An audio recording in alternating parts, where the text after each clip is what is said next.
देवताओं के निवास स्थान साइरस पर्वत को प्रेम की देवी वैलेंटाइन डे पर खूबसूरती से सजाया गया है।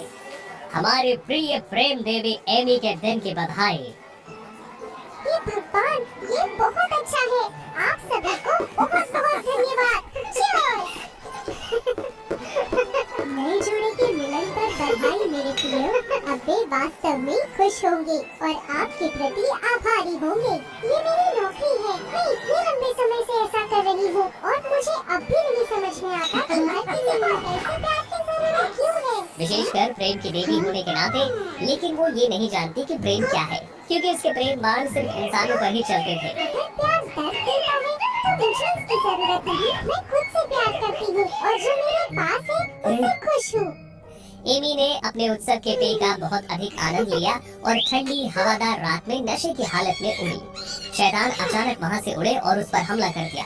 ये पता लगा कि वो अनजाने में राक्षसों के क्षेत्र में प्रवेश कर चुकी थी। एमी ने डटकर मुकाबला किया। वो शैतानों से बच सकी, लेकिन गंभीर रूप से घायल हो गई। पास के जंगल में उतरते ही वो थक गई और बेहोश हो गई। एक अपरिचित घर में जागने पर उसने देखा कि एक लड़का उसके घावों की देखभाल कर रहा था। वो टोबियस था। एमी इतनी भाग्यशाली थी कि टोबियस उसे मिल गया और उसे घर ले आया। हाँ? आप जाग रहे हैं? तुम सचमुच एक देवी हो। ये चमत्कार है। मेरा ध्यान रखने के लिए धन्यवाद। ऐसा कुछ नहीं है, बस आराम करो। टोबियस की देखभाल में एमी जल्दी ठीक हो गई। चूंकि टोबियस गहरी नींद में सो रहा था, एमी उसे जगाना नहीं चाहती थी, इसीलिए उसने चुपचाप आशीर्वाद के रूप में उसके माथे पर एक चुम्बन दिया। अब से मैं तुम्हारी रक्षा करूंगी टोबियस। समय बीतता गया और एमी टोबियस पर नजर रखती रही। वो एक परिपक्व और मिलनसार व्यक्ति बन गया, जिसे हर कोई प्यार करता था, खासकर लड़कियां। हालांकि टोबियस को किसी में कोई दिलचस्पी नहीं थी। कुछ देर तक उसे देखने के बाद एमी को पता चला कि उसके मन में किसी के लिए कोई भावना नहीं है।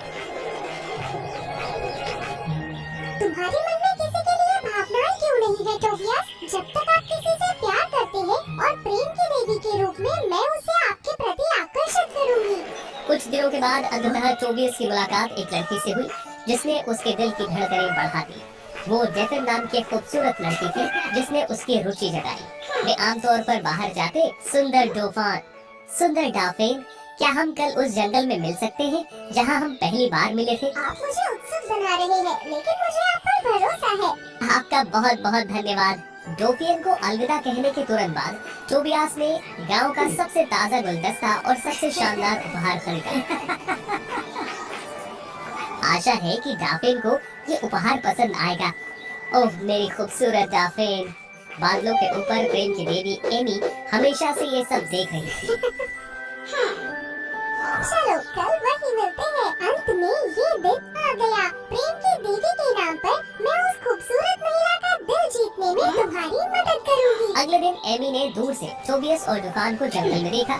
वो प्यार से एक दूसरे को देख रहे थे। डॉल्फिन, आपकी गायन आवाज और सुंदरता एक देवी की तरह है और मैं वास्तव में उनसे प्यार करता हूँ। क्या आप मेरी प्रेमिका बनेंगी? एमी ने अपने प्यार के तीर पर जादू किया और डुफान की ओर तीर चला दिया। अजीब बात है, तीर लगने के बाद डुफान ने टोबियस के साथ प्यार में पड़ने का कोई संकेत नहीं दिया। टोबियस, मैं आपके प्यार की सराहना करती हूँ, लेकिन बस मेरे उत्तर की प्रतीक्षा करें। फिर डुफान जंगल की ओर चली गई और टोबियस को गहरी सोच और निराशा में छोड़ गई। मेरा प्रेम बाण काम क्यों नहीं कर पाया? क्या मैंने अपने जादू में कोई गलती की? क्या हो रहा है? ये देखने के लिए मुझे उसका अनुसरण करना होगा। एमी चुपचाप डुफान के पीछे जंगल में चली गई। डुफान इसे डरावने जंगल में क्यों जाएगी? अचानक डुफान ने सीधे एमी की ओर देखा, जैसे उसे खोज लिया हो। इससे पहले कि एमी प्रतिक्रिया कर पाती, एक अज्ञात शक्ति ने उसके पंखों की ओर गोली चलाई और वो बेहोश हो गई। एमी पहले परिचित कमरे में जागी। उसे नहीं पता था कि वो वहाँ क्यों थी। क्या हुआ? ये दुखदायक है। मैं डुफान के पीछे पीछे जंगल तक गई, फिर मैं यहाँ क्यों हूँ? अपने ही ख्यालों में खोई एमी को पता चला कि टोबियस उसके कमरे में आ गया है। मैंने दरवाजा खटखटाया, लेकिन लगता है तुमने सुना नहीं। आप सचमुच डर गए होंगे। चिंता ना करें, आपकी चोटों का समय पर इलाज हो जाएगा। ये पहली बार है जब एमी ने टोबियस को इतने करीब से देखा जब से वो एक सुंदर और देखभाल करने वाला आदमी बन गया है। टोबियस की देखभाल और ध्यान प्रेम देवी को असहज महसूस कराते हैं। धन्यवाद, मेरा ख्याल रखने के लिए धन्यवाद। आपने मुझे किस प्रकार ढूंढा? तुम्हें कुछ याद नहीं? कल रात मैंने जंगल में एक चीख सुनी, इसीलिए मैं वहाँ भागा और तुम्हें नदी के किनारे पाया। एमी वास्तव में चिढ़ गई, जबकि उसे ये पता नहीं चल पा रहा था कि वो नदी के पास बेहोश क्यों है। जब तक आप पूरी तरह से ठीक ना हो जाए, आपको यहीं आराम करना चाहिए। एमी सहमत हो गई क्योंकि उसे भी लगा कि उसे और अधिक आराम की जरूरत है और वो टोबियस का बदला चुकाना चाहती थी। टोबियस के साथ बिताए दिनों के दौरान उसकी अच्छी देखभाल की गई और धीरे धीरे वो ठीक हो गई। टोबियस प्रदर्शनी में आगामी प्रतियोगिता के अभ्यास के लिए धनुष का एक नया सेट लाया, इस उम्मीद के साथ कि जब वो वापस लौटेगा तो डेवेन को प्रभावित करेगा। हालांकि वो नहीं जानता था कि धनुष कैसे चलाना है और लक्ष्य को भेदने के लिए उसे इतनी देर तक संघर्ष करना पड़ा। एमी ने टोबियस के संघर्ष को देखा और उसे कुछ मार्गदर्शन देने का फैसला किया। हालांकि एक आदमी के रूप में एक लड़की से निर्देश प्राप्त करते समय उसे शर्मिंदगी महसूस हुई। उसने उसकी सलाह को नजरअंदाज किया और अपने लक्ष्य से चूकता रहा। जब टोबियस ने अपने जैसी कुशल देवी की मदद को नजरअंदाज कर दिया तो क्रोधित होकर एमी ने अपने कौशल का प्रदर्शन करने का फैसला किया।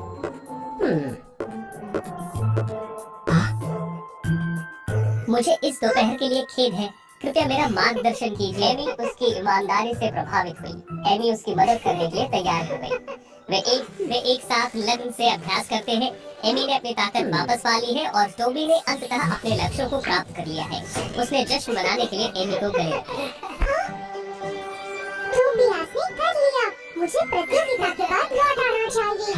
हालांकि एमी को अपने दिल में एक अजीब सी बेचैनी महसूस हुई। ये कैसा एहसास है? मेरा दिल धड़क रहा है। क्या मुझे टोबियस पसंद है? आखिरकार प्रतियोगिता का दिन आ गया। एमी और टोबियस एक साथ प्रदर्शनी में गए और पंजीकरण कराया। जैसे ही उसने बुलेटिन बोर्ड पर नजर डाली, उसे नवयुवकों के रहस्यमय ढंग से गायब होने की सूचना दिखाई दी। उसने चिंतित होकर टोबियस को बताया। उसने तुरंत उसे साथ ला ली। प्रतियोगिता कई कुशल और सुंदर प्रतियोगियों के साथ शुरू हुई, लेकिन एमी के साथ टोबियस सबसे आकर्षक व्यक्ति था। जब टोबियस ने सभी विरोधियों को आसानी से हरा दिया तो सभी प्रयासों का फल मिल गया। सभी की बधाइयों के साथ पुरस्कार वितरण समारोह हुआ। भीड़ में से जिसकी किसी को उम्मीद नहीं थी, डफेन टोबियस को बधाई देने के लिए उसे गले लगाने के लिए वहां पहुंचे। सब कुछ ठीक देखकर एमी चुपचाप चली गई। वो अपने मूल रूप में लौट आई और वापस अपनी दुनिया में चली गई। तुम कहाँ हो एमी? ये पुरस्कार मैं आपके साथ साझा करना चाहता हूँ। प्रतियोगिता के बाद डफेन वास्तव में गुस्सा थी क्योंकि वो टोबियस के साथ वापस चली गई थी, लेकिन उसने उस पर ज्यादा ध्यान नहीं दिया। थके हुए लग रहे हो। मेरा घर पास ही है, चलो वहाँ चलकर थोड़ा आराम कर लो। निराश और थका हुआ महसूस करते हुए टोबियस डफेन के निमंत्रण पर सहमत हो गया। साइरस के पास वापस आकर एमी को टोबियस की याद आई, लेकिन उसने सोचा कि वो डफेन के साथ खुश होगा और उसका दिल टूट गया। एमी को बुरे मूड में वापस आते देख अन्य देवताओं ने उससे पूछा। एमी ने पूरी कहानी और अपनी अजीब भावना बताई। ये सुनकर देवता अपनी मुस्कान रोक नहीं पाए। ओह मेरी प्रेम की देवी, यही तो प्रेम है लड़की। तुम्हें वो लड़का पसंद आया। पता चला कि ये प्यार है। अब मैं समझ गई। आप किसका इंतजार कर रहे हो? उसे देखने जाओ। आप ठीक कह रहे हैं, मुझे उससे मिलने जाना है। लेकिन अगर टोबियस और डोपेन के साथ खुश है तो मैं चुपचाप उनके प्यार की रक्षा करूंगी। वो उसके घर गई लेकिन उसे देख नहीं सकी। टोबियस कहाँ हो सकता है? मैं डोपेन को भी नहीं देख सकती। डोपेन, ये सही है। डोपेन का जंगल में पीछा करने के बाद मैं घायल हो गई थी। मुझे उसे ढूंढने की कोशिश करनी चाहिए। जिस जंगल में डफेन रहती थी वो बहुत अंधेरा और डरावना था। एमी को एक अजीब सा अपनापन महसूस हुआ, लेकिन उसे याद नहीं आ रहा था। रहस्यमय घर धीरे धीरे उसकी आंखों के सामने आने लगा। वो जल्दी और सावधानी से पास गई और खिड़की से देखा, लेकिन उसे कोई दिखाई नहीं दिया। अचानक उसने आवाजें सुनी और जल्दी से घर के भीतर छिप गई। टोबियस और डफेन देखते हुए घर की ओर चल दिए। एमी का दिल टोबियस के लिए धड़क उठा। ये वो स्थान है जहाँ डोपेन रहती है। वे सचमुच खुश है। अचानक डेफिन ने अपने जादू का प्रयोग किया जिससे टोबियास बेहोश हो गया। ये देखकर एमी ने डेफिन की ओर तीर चलाया लेकिन वो उससे तुरंत बच गई। डेफिन वापस अपने डायन रूप में आ गई। एमी इतनी हैरान थी कि उसकी सारी यादें वापस आ गईं। डेफिन एक जादूगरनी थी जो अपनी आवाज का इस्तेमाल युवा पुरुषों को आकर्षित करने और अपनी शक्ति बनाए रखने के लिए उनकी जीवन शक्ति को अवशोषित करने के लिए करती थी। वो इंसान नहीं है। तभी तो एमी के प्रेम का बाण उस पर काम नहीं कर पाया था। उस समय डेफिन को तीर का एहसास हुआ, फिर उसने जाने का कारण बना लिया। तभी एमी पर उसने हमला कर दिया और गंभीर रूप से घायल हो गई। उसने डट कर मुकाबला किया। वो भागने में सफल रही लेकिन अंततः एक झरने के पास फंस गई जहाँ डेफिन ने हमला किया और एमी गिर गई। एमी ने डायन डेफिन के खिलाफ जमकर लड़ाई लड़ी। जैसे जैसे लड़ाई जारी रही डेफिन ने धीरे धीरे अपनी शक्ति खो दी। उसे और अधिक जीवन शक्ति की आवश्यकता थी, इसीलिए उसने टोबियस को निशाना बनाया। डायन के इरादे को समझते हुए एमी तुरंत टोबियस की रक्षा के लिए दौड़ गई। अपना नाम सुनकर टोबियास को होश आया और उसने डेफिन और एमी के असली रूपों को देखा। उन्होंने एमी के घायल सफेद पंखों को भी देखा जिसने उन्हें उनकी साझा यादों और मजबूत भावनाओं की याद दिला दी। उसके मन में भी उसके लिए भावनाएं थी। टोबियास ने एमी का धनुष ले लिया और खड़ा हो गया। टोबियास के साहस को देखकर एमी ने डायन को हराने के लिए अपनी देवी की थोड़ी सी शक्ति उसमें स्थानांतरित कर दी।